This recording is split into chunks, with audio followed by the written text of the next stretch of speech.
할렐루야. 네. 하나님의 종을 찾은 여러분들에게 하나님의 은혜와 평강이 함께 하시기를 주님의 이름으로 축복합니다. 오늘은 하늘의 지혜로 사는 삶이라고 하는 제목으로 하나님 말씀을 전하겠습니다. 여러분, 야고보는 여러분 가운데 참된 지혜가 있고 여러분 가운데 총명이 있는 사람이 누구입니까? 라고 이렇게 물었어요. 동일하게 우리에게도 질문하는 것이지요. 여러분은 어떻게 생각하십니까? 우리가 오늘 말씀을 통해서, 오늘 말씀은 한마디로 지혜 점검표라고 할 수가 있습니다. 우리가 가진 지혜가 하늘에 속한 지혜인지 아니면 땅의 것이요 정욕적이요 마귀적인 그런 우리를 망치는 지혜인지 그것을 잘 분별하고 점검하셔서 하나님 보시기에 참으로 지혜로운 사람, 참으로 총명한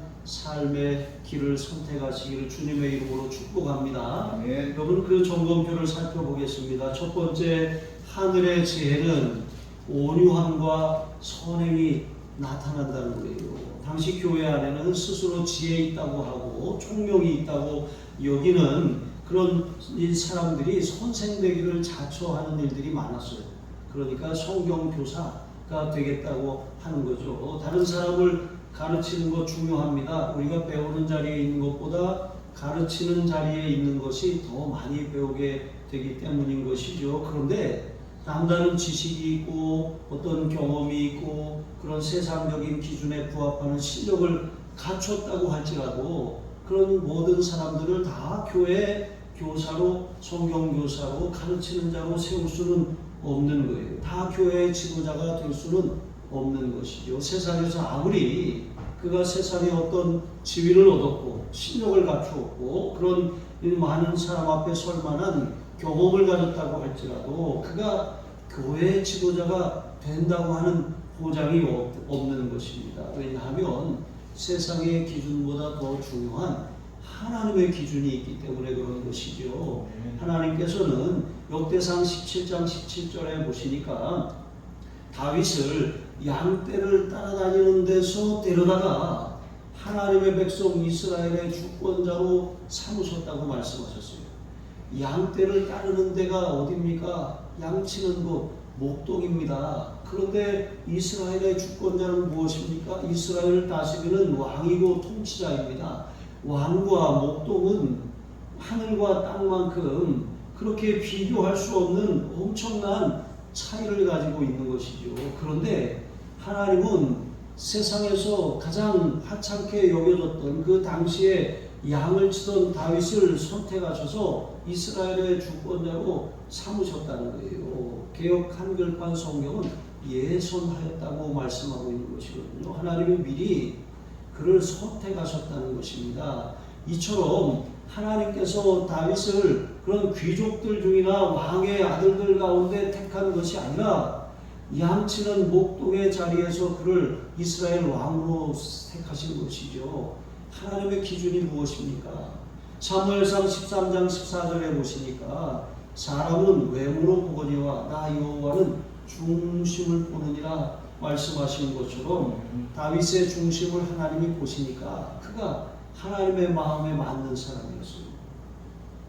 여러분, 우리가 어떤 사람에게 내 일을 맡기거나 아니면 부탁을 할 때 내 마음에 맞는 사람에게 그것을 부탁하는 거예요. 근데 내 마음을 알아주지 않고 내 마음을 오해하고 내 마음을 곡해하는 사람에게 내가 그 일을 부탁할 수가 있습니까? 우리가 잘 알고 있는 청개구리 이야기를 아시잖아요.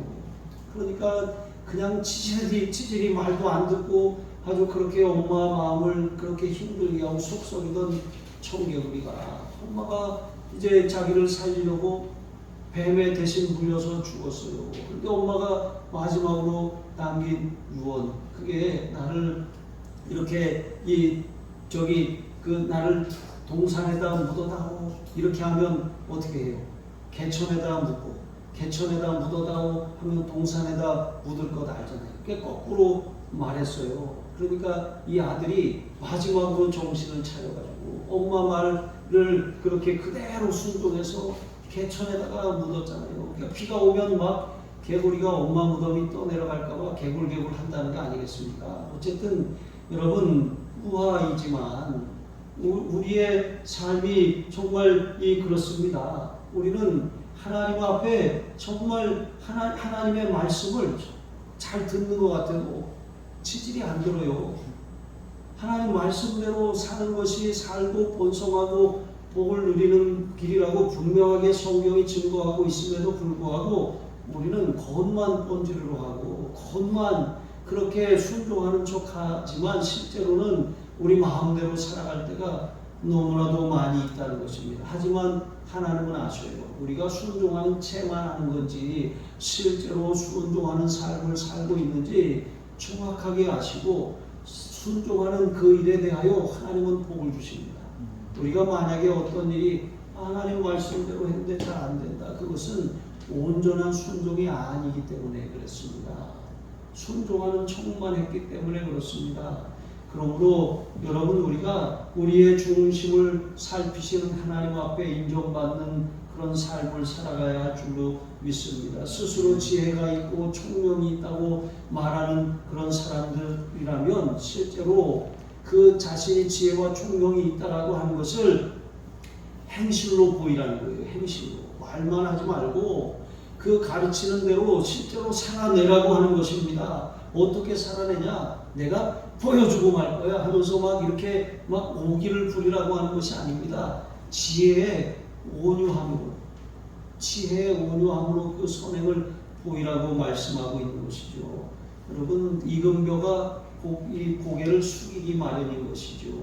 진정으로 성숙한 사람은 겸손한 사람이에요. 진정으로 지혜가 있는 사람은 자기가 가진 지식을 이렇게 잘 요리해서 잘 풀어내서 그것을 나눠주는 사람이 아니겠습니까? 여기 지혜, 여기 선행이라고 하는 것은 그리스도인으로서 다른 사람들에게 그렇게 이 특별히 불신자들에게 그 사람의 믿음이 참되다라고 하는 것을 입증하라고 하는 거예요. 비방을 받지 말라고 하는 것입니다. 선행이 무슨 대단한 일을 하라고 하는 것이 아니라 예수 믿는 사람이라면 예수 믿는 사람답게 그렇게 살라고 하는 것입니다. 어떤 분은 그랬어요. 우리 예수 믿는 사람들이 마태복음 5장에 활복처럼 예수님이 말씀하신 활복처럼 그렇게 살아서 예수님의 인격과 성품을 닮아간다면 믿지 않을 세상 사람이 없을 거라는 거죠. 그런데 우리는 알지만 말하지만 믿는다고 하지만 그렇게 살지 않는 모습이 너무나도 주님 보시기에 안타까운 거예요. 그것은 주님 보시기에 악행이라고 하는 거예요. 세상 사람들에게 선행이 다른 것이 아니라 바로 말씀대로 살아가는 그런 삶이라고 하는 것이죠. 또한 지혜의 온유함이라고 하는 것은 지혜로운 마음에서 흘러나오는 겸손한 태도를 말하는 거예요. 우리가 아무리 많이 알고 있어도 그 지식은 이거 겸손하지 않으면 이거 다른 사람들에게 있어서 이게 상처를 주고 휘두르는 칼이 되는 거예요. 그러니까 겸손한 그런 태도, 이것이 바로 온유함이라고 하는 것이죠. 이렇게 정말 하늘에서 주신 그런 지혜를 가진 사람들은 그 지혜로운 그런 마음이 있어요. 겸손합니다. 그 지혜를 통해서 자기가 가진 지식을 잘 풀어내는 그런 겸손함과 온유함이 있는 것이죠. 예수님께서도 마태복음 1장 29절에 나는 마음이 온유하고 겸손하니 너희는 나의 멍에를 메고 내게 배우라 이렇게 제자들에게 말씀하셨거든요. 그러니까 예수님께서 보여주신 그 온유함의 길은 다른 것이 아니에요. 내 생각, 내 뜻, 내 고집, 내 계획 내려놓고 하나님의 뜻에 귀를 기울이고 하나님의 뜻에 절대 복종하는 거예요. 예수님은 죽기까지 복종하셨다 그랬어요. 예수님도 죽기까지 복종하셨는데 우리는 뭐 복종하라고 하면 이유도 많고 핑계도 많고 상황이 이래서 못해요 저래서 못해요 하는 것이 너무 많다라고 하는 것입니다. 그런데 우리가 정말 하나님의 말씀에 대해서 정말 그 말씀이 내 상황과 맞지 않고 지금 처지와 맞지 않고 환경에 맞지 않고 내 마음에 부대낀다고 할지라도 그것을 온유함으로 받을 때 여러분 그 그 사람은 진정으로 그 말씀 안에서 하나님의 지혜를 얻을 수 있어요. 물은 높은 데서 낮은 데로 흐르기 마련입니다. 그런데 높아진 마음에는 물이 다 흘러가 버려요. 흘러 들어오지 않는 것입니다. 그러니까 내가 내면의 온유함으로 하나님의 말씀을 복종하려고 하는 마음으로 듣지 않는다면 그것은 나에게 하나도 은혜가 되지 않는다는 거예요. 그러면 하늘의 지혜는 하나도 우리에게 남지 않고 이것이 아주 그냥 세상의 얄팍한 지혜로 살아갈 수밖에 없게 된다는 것이죠. 그러니까 자신이 얼마나 성경을 많이 알고 있고 얼마나 신앙의 그런 경험이 많고 이것이 중요한 것이 아니라 이것 가지고 가르치는 자가 될 수 없다는 것이죠. 그런 사람은 이 지혜와 지식이 성령으로부터 온 것이 아니라면 자랑하지 말아야 한다는 거예요. 이것은 자기를 교만하게 할 뿐이고 다른 사람들을 변화시킬 수가 없는 것입니다. 이것은 하늘로부터 온 지혜가 아니라 동기가 잘못된 것이지요. 땅에서 온 지혜인 것입니다. 정욕에서 난 거예요. 그래서 예수님께서도 누가복음 8장에 보시면 좋은 땅에 있다는 것은 착하고 좋은 마음으로 말씀을 듣고 지키어 인내로 결실하는 자니라 그랬어요. 그러니까 말씀을 대하는 바른 자세는 착하고 좋은 마음이에요. 이거 나한테 약이다.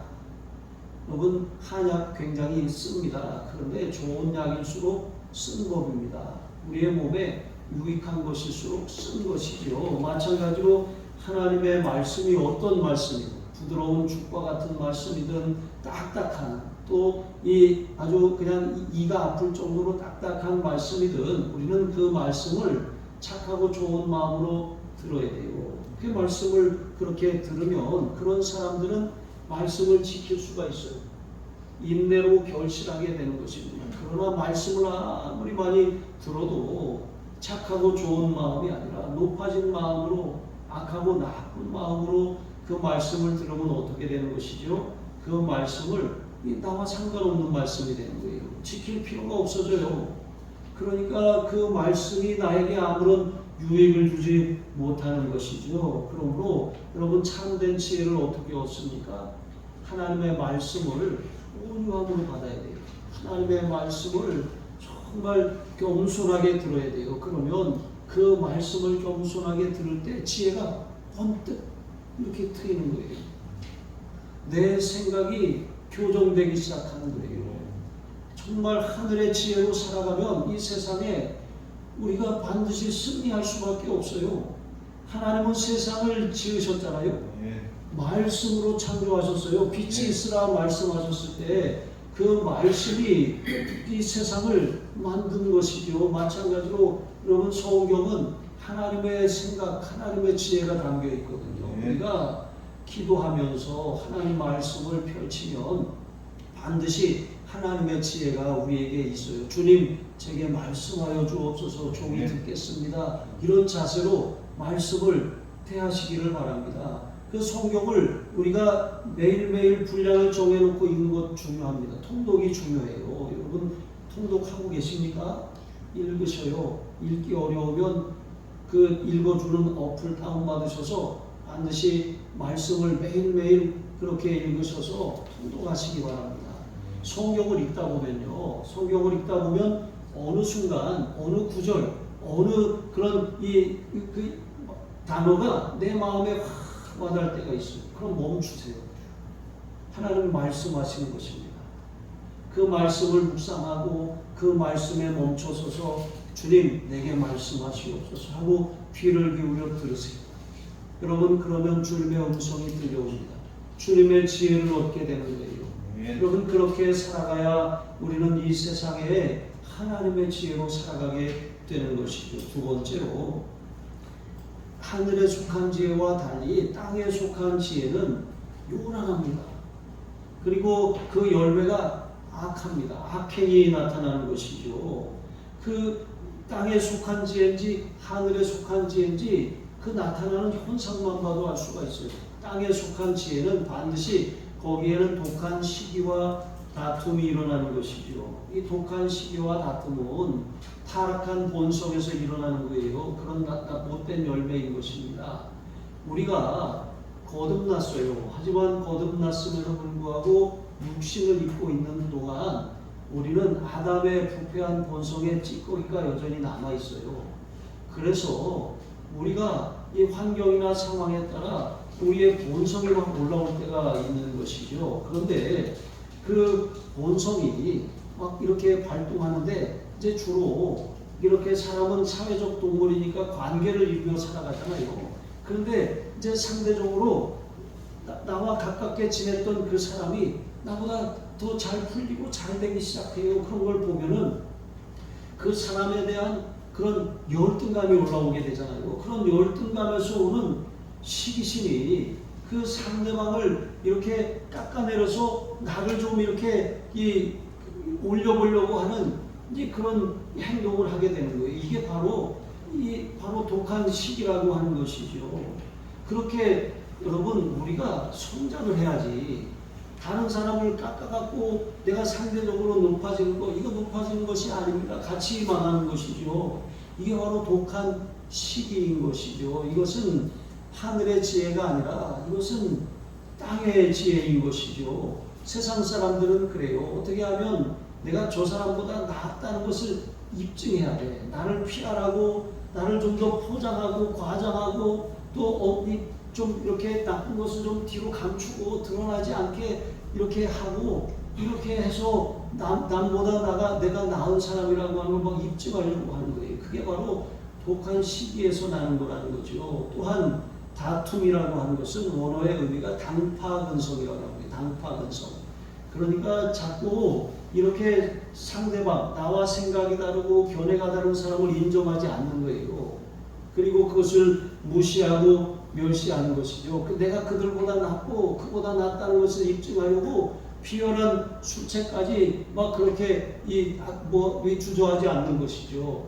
우리나라 정치판을 보세요. 보면은 막 이렇게 서로 좋은 걸 이렇게 배우고 격려하고 도전받고 시너지 효과를 내야 되는데 서로 물고 뜯고 자기가 올라가려고 서로 물고 뜯고 자기가 올라가려고 하면 같이 침몰하는 거예요. 여러분 정치에는 야당도 필요하고 여당도 있어야 돼요. 다 필요합니다. 그런데 여당만의 세상 큰일 나요. 야당만의 세상 큰일 나는 것입니다. 교회도 마찬가지예요. 교회에 갈등이 일어나는 거 정상입니다. 갈등 자체가 문제가 아니라 갈등이 일어났을 때 그것을 어떻게 건설적으로 해결하느냐 아니면 갈등 가운데 서로 물고 뜯다가 침몰하느냐 여러분 그런 차이인 거예요. 의견이 다른 건 틀린 것이 아닙니다. 다를 수 있죠.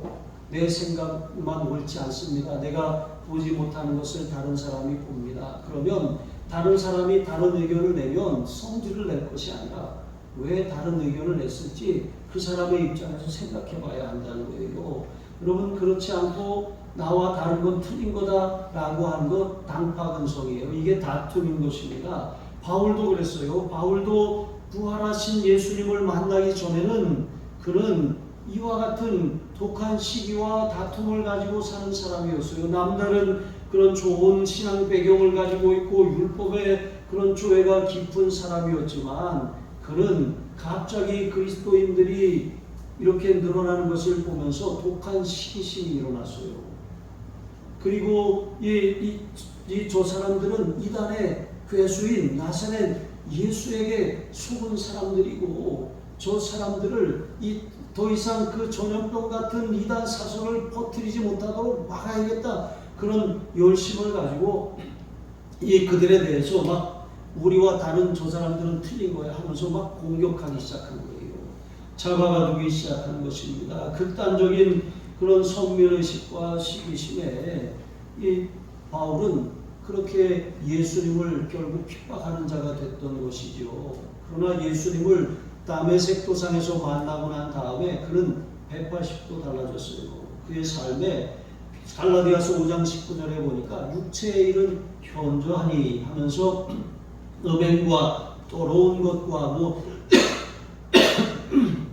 그런 일들을 그렇게 거론하면서 그 중에 시기와 다툼 또한 육체의 일이라고 하면서 그것을 반드시 멀리해야 한다는 것을 가르치는 사람이 되는 것입니다.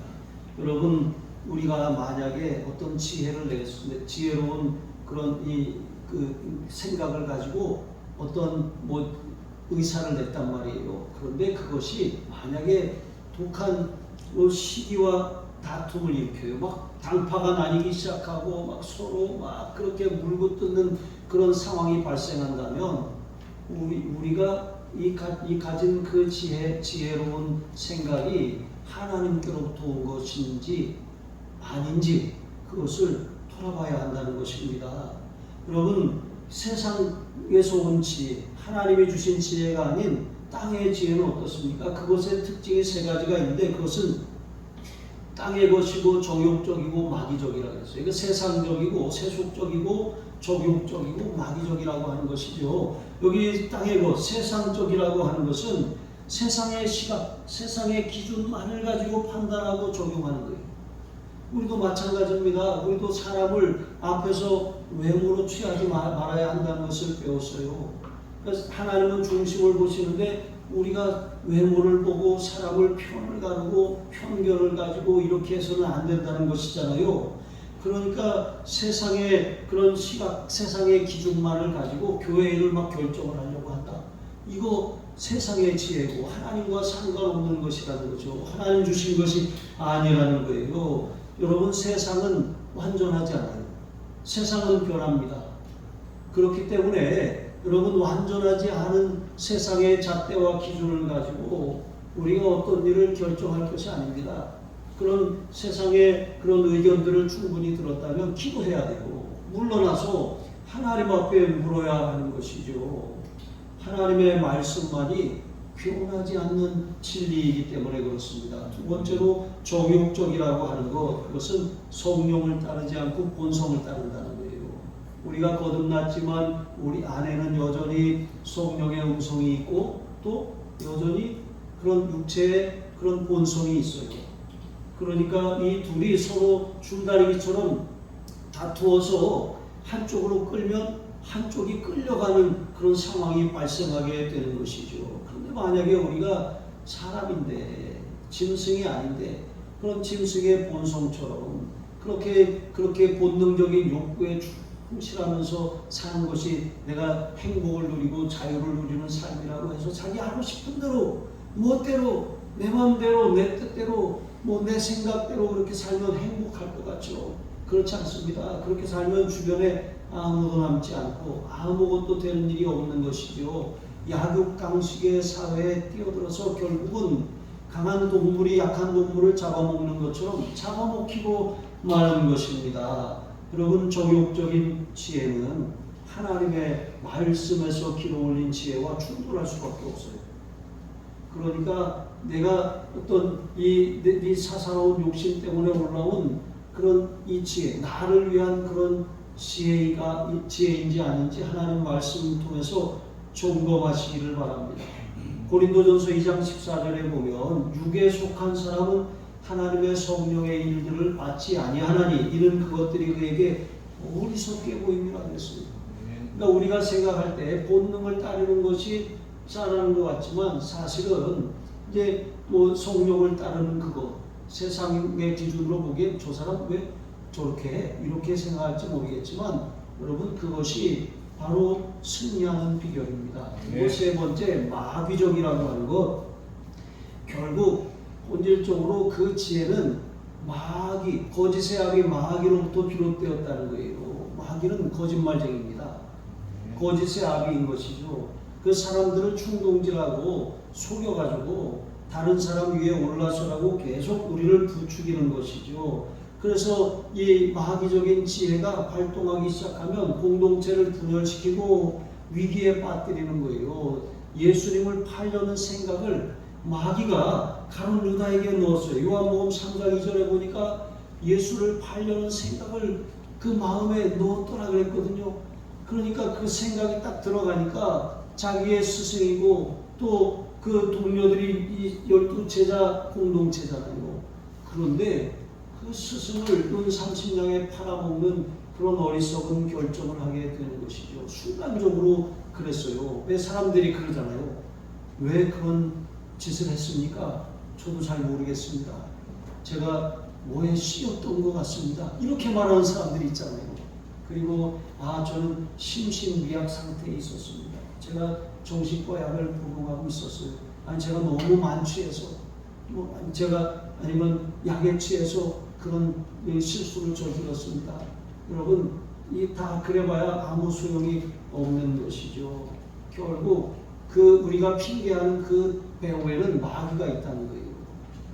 속지 말라고 하는 것이죠. 성령의 인도하심에 순종하든지 마귀의 그런 유혹에 넘어가든지 두 가지의 길이 성도들에게 있다는 것을 항상 기억하시기를 바랍니다. 그래서 바울은 디모데전서 4장 1절로 2절에 어떤 사람들이 믿음에서 떠나 미혹하는 영과 귀신의 가르침을 따르리라 그랬어요. 그 사람들은 양심의 화인을 맞아서 외식함으로 거짓말하는 자들이라고 했습니다.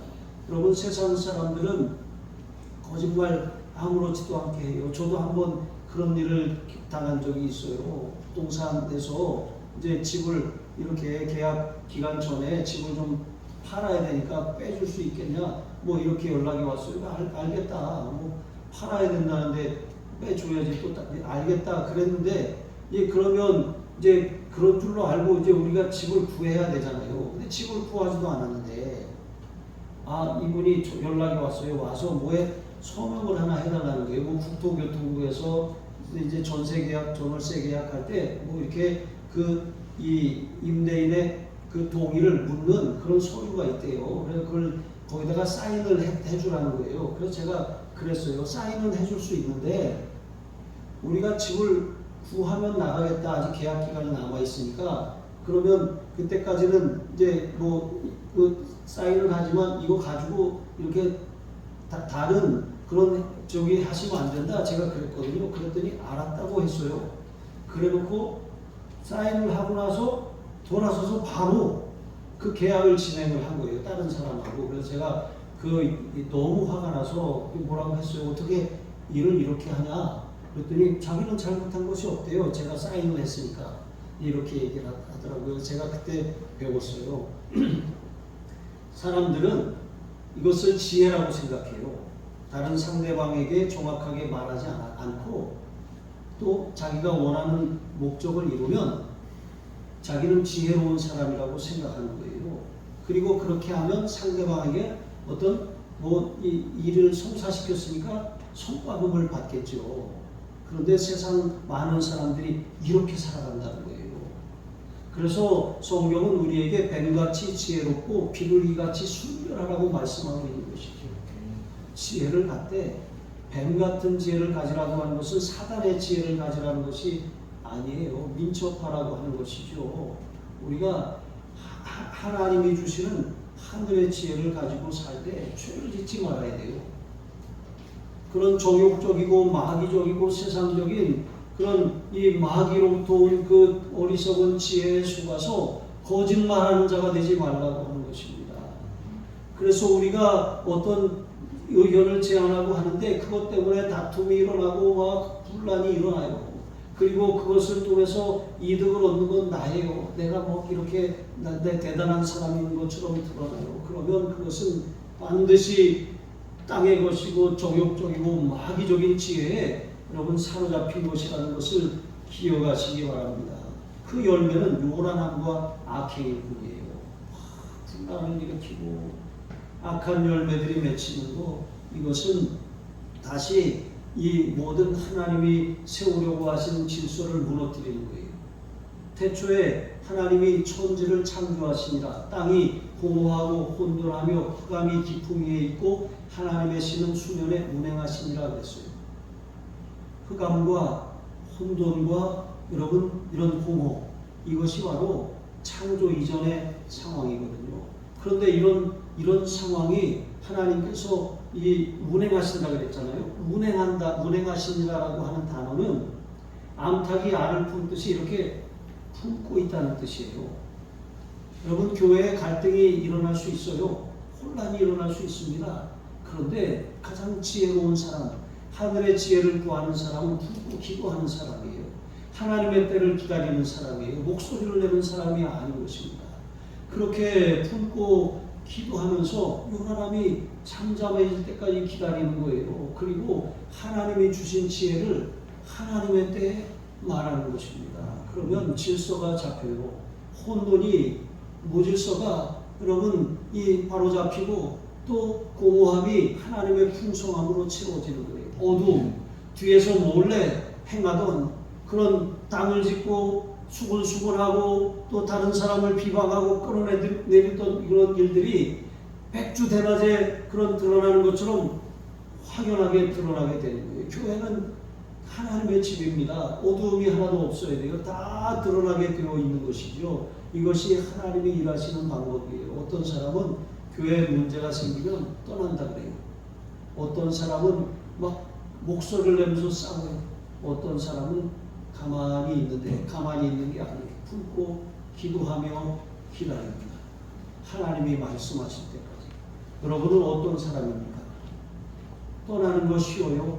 하지만 떠나면 우리가 이 범을 피하려고 했다가 불복을 만나는 것처럼 더 심각한 처지와 상황에 놓이게 된다는 것을 기억해야 돼요. 그것은 단지 교회를 떠나는 게 아니라 하나님을 떠나는 것이기 때문에 그래요. 내가 있는 자리에서 하나님을 만나지 못하면 어디 가도 만날 수가 없다는 것을 여러분 기억하시기 바랍니다. 제가 말씀을 전하다가 이렇게 조금 벗어났는데 어쨌든 중요한 것은 이런 땅의 지혜, 정욕적인 지혜, 마귀의 지혜는 이것은 우리를 계속 충동질해요. 감정이라고 하는 것은 수시로 변하잖아요. 생각도 수시로 변해요. 우리가 내가 옳다고 생각하는 대로 막 살고 있었는데 더 뛰어난 생각을 내가 들었어요. 그러면 바꾸게 되잖아요. 마찬가지로 이게 또 그거보다 또 새로운 생각을 들으면 또 그것을 또 바꾸게 되는 거예요. 감정도 마찬가지입니다. 우리의 감정은 자꾸 이렇게 정욕이라고 하는 것을 통해서 이게 연료를 공급받게 되기 때문에 이 감정에 충실하다 보면 어떻게 되는 것입니까? 동물처럼 되는 거예요. 짐승처럼 동물 감각을 가지고 살아가게 되는 것이죠. 그래서 다른 사람과 자꾸 겨루려고 해요. 힘겨루기 하는 것입니다. 힘겨루기 해갖고 눌러야 돼요. 동물의 왕국 제가 좋아하는데 보면 계속 싸워요. 수컷들이 계속 싸워가지고 하여튼간 이거를 눌러갖고 자기가 그 위를 차지하려고 하는 거예요. 근데 교회는 동물의 왕국이 아닙니다. 여러분 하나님 나라죠. 사자들이 어린 양과 뛰놀고 어린이가 독사굴에 손을 넣어도 물리지 않는, 장난쳐도 물지 않는 그런 나라가 하나님 나라이고 그게 바로 교회입니다. 갈등은 있어요. 싸워도 됩니다. 다퉈도 됩니다. 의견이 다를 수 있어요. 하지만 갈등을 해결하려고 노력해야 됩니다. 기도하면서 품고 하나님이 주시는 지혜로 그 문제를 풀어가야 한다는 것입니다. 세 번째로, 그래서 결론은 범사에 우리는 화평을 심어 의의 열매를 거둬야 한다는 거예요. 야고보는 여기에 8가지 그 하늘로부터 난 지혜의 그런 특징, 그 열매들을 연구하고 있습니다. 8가지 그 열매가 무엇입니까? 첫째, 성결합니다. 둘째, 화평합니다. 셋째, 관용합니다. 넷째, 양순합니다. 다섯째, 긍휼이 풍성합니다. 여섯째, 선한 열매가 가득합니다. 일곱째, 편견이 없습니다. 여덟째, 거짓이 없습니다. 여러분 이러한 특징들이 바로 하늘로부터 나온 지혜의 열매들이라고 하는 것이죠. 그러니까 성결하다고 하는 것은 부정하거나 두 마음이 아니라고 하는 거예요. 제사장들이 이 입던 그 의복에 머리에 쓰는 관에 여호와께 성결이라고 하는 패를 붙였어요. 그만큼 하나님 앞에 서는 자들에게 성결이 중요하기 때문에 그래요. 우리가 성도라고 하잖아요. 거룩한 물이라고 하잖아요. 성도의 능력은 성결에 있습니다. 우리 문건사님 성결대 다니시는데 여러분 성결 이게 중요합니다. 성결이 능력이에요. 하나님 앞에 거룩한 삶을 살아가면 하나님은 거룩한 그릇에 하나님의 복과 하나님의 이 그런 명령을 담아주세요. 하나님의 은혜를 담아주세요. 그래서 우리가 예수 믿는 사람들이 죄 짓지 않고 사는 것이 그래서 중요합니다. 내 마음대로 살면, 죄 가운데 살면 하나님이 쓰실 수가 없어요. 어떤 그릇이 하나님의 쓰시기에 합당한 그릇이 되겠느냐? 자기를 깨끗하게 하는 자라고 분명하게 말씀하고 있는 것이죠. 여러분, 그래서 우리가 어떤 지혜로운 생각을 낸다? 깨끗한 마음에서 나는 것이지. 깨끗한 샘물에서 깨끗한 물이 나는 거예요. 이것을 잘 분별하시기 바랍니다. 두 번째 특징은 화평하다는 거예요. 화평하려면 어떻게 합니까? 우리가 양보해야 돼요. 인정해야 돼요. 배려해야 돼요. 존중해야 됩니다. 화평을 우리가 추구해야 되는 거예요. 적극적으로. 만약에 내 지혜로 막 편을 가르고 다른 사람들을 깎아내리고 막 분을 일으킨다. 이거 사실은 위로부터 난 지혜가 아니죠. 세 번째, 관용합니다. 관용이라고 하는 것은 상대방에 대해서 참아주고 인내하고 기다려주고 용납하고 이해하고 친절한 이런 태도죠. 그러니까 여러분, 지혜로운 사람들은 자기의 그런 지혜로운 마음을 가지고 그 지혜로운 의견을 내는데, 그 지혜로운 의견이 막 이렇게 뭐 어떤 사람들에게 너무 막 이렇게 모질게 대한다거나 막 원칙을 따져가지고 이렇게 한다거나 해서 그렇게 막 서운하게 하고 속상하게 하고 이렇게 해서는 안 된다는 거예요. 여러분, 예를 들어서 우리가 주변에 이렇게 사람들하고 더불어 살아가다 보면 이렇게 좀 뭔가 이렇게 좀 저렇게 하면 안 되는데 하면서 그렇게 잘못하는 사람들이 있어요. 뭐 예를 들어서 우리 성은영 집사님 복강 그 아시아 푸드 마트를 냈어요. 어제 개업을 하셨는데 잘 되시길 축복합니다. 네. 만약에 요 앞에 만약에 누가 와서 거기서 장사를 한다고 생각해 보세요. 그러면 아니 왜 남의 가게 앞에 와서 이런 장사를 합니까? 그런데 막 듣지도 않고 막 계속 한다고 생각하면 불편하잖아요. 근데 우리가 살다 보면 또 주차 문제 가지고 그렇게 또 불편하고 다투고 하는 일들이 안 생길 수가 없는 것입니다. 그런데 그때 필요한 게 관용이에요. 그럴 때마다 마음이 옹졸해지면 여러분, 우리는 산 속에 들어가야 돼요. 하지만 세상은 내 마음 같지 않습니다. 그러니까 정말 삭개오가 예수님이 삭개오에게 뭘 어떻게 살아라라고 가르치시기 전에 삭개오가 먼저 막 식사 자리에서 흥분해가지고 제가 이 재산의 절반을 팔아서 가난한 사람들에게 주겠습니다. 또 토색한 강제로 빼앗은 것이 있으면 4배로 갚겠습니다. 막 이랬다는 거죠. 삭개오는 예수님의 가르침을 받기도 전에 그 마음이 움직였어요. 왜 그렇습니까? 예수님이 손가락질 당하는 자신, 죄인 중에 죄인과 같은 자신의 집에 오셨다는 것만으로도 예수님은 자신을 그냥 용납해 주신 거잖아요. 품어 주신 거잖아요. 이렇게 관용은 어떤 여러 말의 가르침보다 그 사람의 마음을 열게 하는 능력이 있어요. 이게 바로 참된 지혜인 것이죠. 네 번째, 양순함입니다. 양순함은 복종하는 태도예요. 아까 이제 우리가 착하고 좋은 마음으로 말씀을 듣는 것과 같은 의미인 것이죠. 세상에서는 내가 다른 사람들에게 고분고분하면 손해보는 것 같고 희생당하는 것 같고 좀 끌려다니는 것 같고 그렇게 되는 것 때문에 어려서부터 막 아이들이 맞고 들어오면 가서 때려야지 하면서 뭐 태권도장 보내고 주짓수 보내고 막 이렇게 하잖아요. 근데 그렇게 하면서 뭐 그러면 뭐 싸움꾼으로 키울 거예요? 아니잖아요. 그렇게 한다고 해서 달라지는 것은 하나도 없어요. 여러분, 우리는 이제 이 세상에 살아가는데 그렇게 배우면서 자라왔기 때문에 그냥 다른 사람을 끌어내려야 내가 올라간다고 하는 그런 이 문화 가운데 살고 있어요. 그런데 신앙생활도 그렇게 하는 것이죠. 하나님하고 막 이기려고 하는 것이죠. 내 생각을 막 이루어달라고 그렇게 때를 쓰는 것이죠. 그것은 참된 신앙이 아닙니다. 복종하는 마음을 달라고 기도해야 하시기 바랍니다. 그게 바로 양순함입니다. 하나님 무슨 뜻이든 죽기까지 복종하신 예수님을 본받아 살게 하여 주옵소서. 다섯째, 긍휼입니다. 긍휼은 따뜻한 마음이에요. 냉랭한 마음이 아닙니다.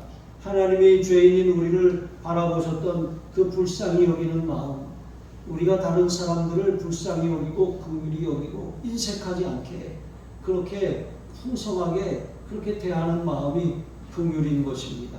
여섯째, 선한 열매가 가득하다는 것이죠. 선한 열매는 긍휼의 결과예요. 긍휼의 결과로 나타나는 구제와 베품과 나눔의 삶이라고 하는 것이죠. 그리고 일곱째, 편견이 없다는 거예요. 편견이 없다는 것은 사람을 가르지 않는다는 거예요. 네 편 내 편 가르지 않고 그 사람을 외모로 취하지 않고 그 사람을 한 영혼으로 하나님의 형상으로 그렇게 대한다는 거예요. 여덟 번째, 거짓이 없다는 거예요. 나도 말씀을 드렸지만 세상의 지혜는 어떻게 해서든지 속여가지고 뭔가 내가 원하는 일을 이루어내는 것을 지혜라고 생각합니다.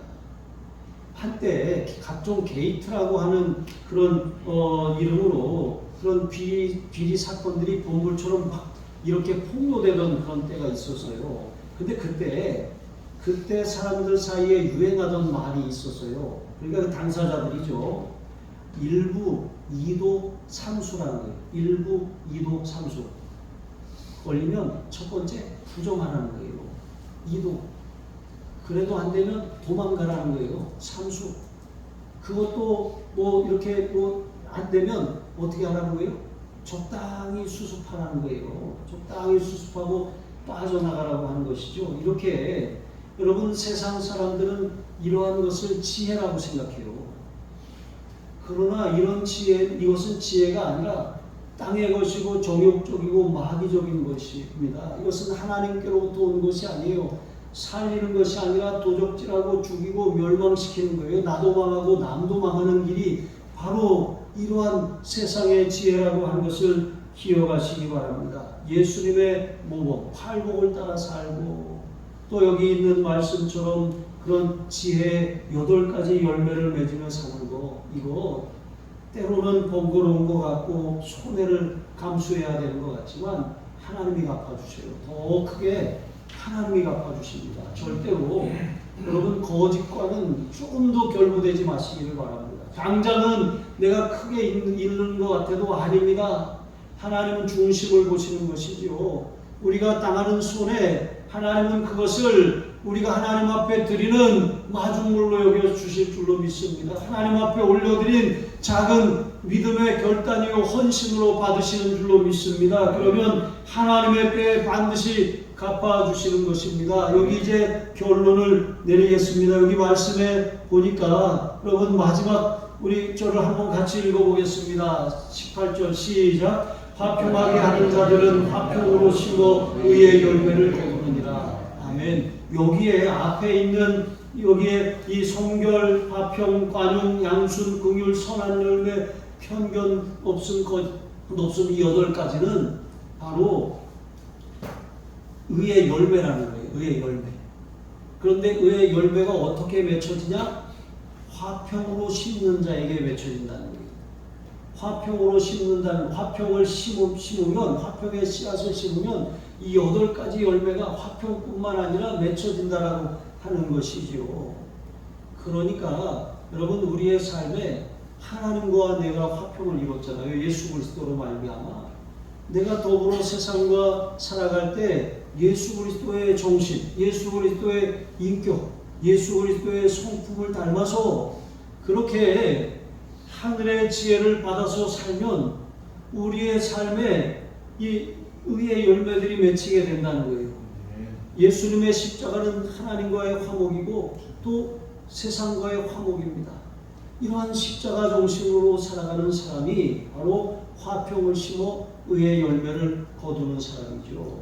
송 프란치스코의 기도 가운데 여러분 미움이 있는 곳에 이렇게 사랑을 심을 줄 아는 사람, 다툼이 있는 곳에 평화를 그렇게 만들어낼 줄 아는 사람, 그런 사람이 진정 하나님의 아들임을 여러분 기억하시고 이와 같이 하늘의 지혜로 살아서 여러분이 가는 곳마다 정말 하나님의 풍성함과 하나님의 능력과 하나님의 기적이 나타나시길 주님의 이름으로 축복합니다. 기도하시겠습니다. 하나님 아버지 참으로 감사합니다. 내가 발견한 지혜가 온유함과 선행으로 드러나는 하늘의 지혜인지 아니면 시기와 다툼을 일으키고 요란함을 그렇게 만들어내는 세상적이고 정욕적이고 마귀적인 지혜는 아닌지 분별하고 점검하게 하여 주시옵소서. 언제나 성령과 말씀으로 충만함으로 말미암아 하나님이 주시는 지혜를 따라 화평의 씨앗을 심어 의의 열매를 거두는 하나님의 백성들로 승리하게 하여 주옵소서. 감사하며 축복하며 예수님의 이름으로 기도합니다. 아멘.